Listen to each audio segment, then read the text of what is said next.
Tváril si sa, že už nič necítiš, že všetko medzi nami už dávno zomrelo.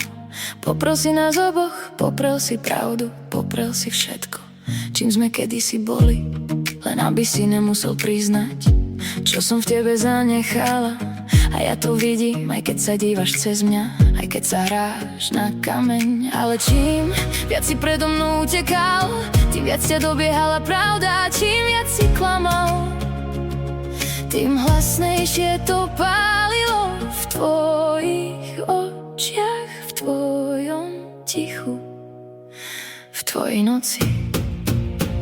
Tak prečo si ma nedokázal vymazať? Prečo moje meno stále bolí v tichu?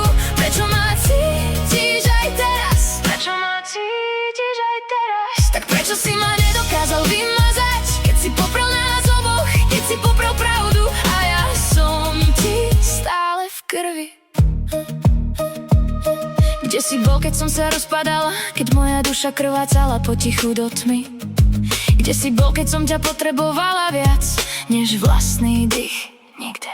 A ty si sa pozeral na celú moju bolesť, ako by s tebou nemala nič spoločné. Ako by som bola len prach na okraji tvojej pamäti.